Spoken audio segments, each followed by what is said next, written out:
বিসমিল্লাহির রহমানির রহিম। আসসালামু আলাইকুম।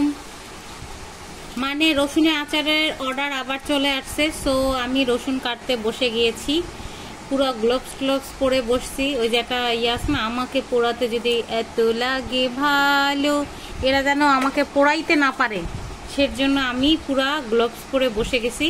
অনেকে আমাকে বলে যে আপনি আসলেই এত কাজ করেন, আপনাকে দেখলে বোঝাই যায় না। বাইরে আলহামদুলিল্লাহ যে বোঝা যায় না, তবে আমি তো টের পাইতেছি যে আমি এত কাজ করতেছি।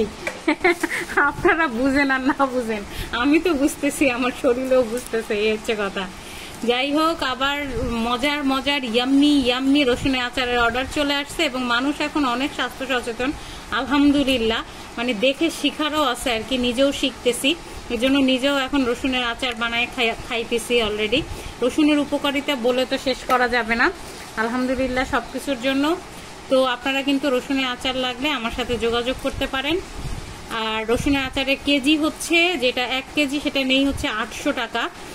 সব জায়গায় দেখবেন 900 1000 টাকা নেয়, কিন্তু আমি 800 টাকা নেই। এটা হচ্ছে প্রথম ব্যাপার, যে দামটা আমি মানে আপনাদের ক্রয় ক্ষমতার মধ্যে যাতে থাকে এটা রাখার চেষ্টা করি। আর দ্বিতীয় যেটা, সেটা হচ্ছে যে একদম পরিষ্কার পরিচ্ছন্ন, আজ পর্যন্ত অনেক ভালো ভালো রিভিউ আছে আমার, এটা হচ্ছে দ্বিতীয় কথা। আর রসুনের আচারে আমি যে তেলটা ইউজ করি, সরিষার তেলটা, ওইটাও কিন্তু অসম্ভব খাঁটি একটা তেল। যাই হোক, ভালো থাকবেন সবাই, আমার উদ্যোগের জন্য দোয়া করবেন, আমার জন্য দোয়া করবেন। আল্লাহ হাফেজ।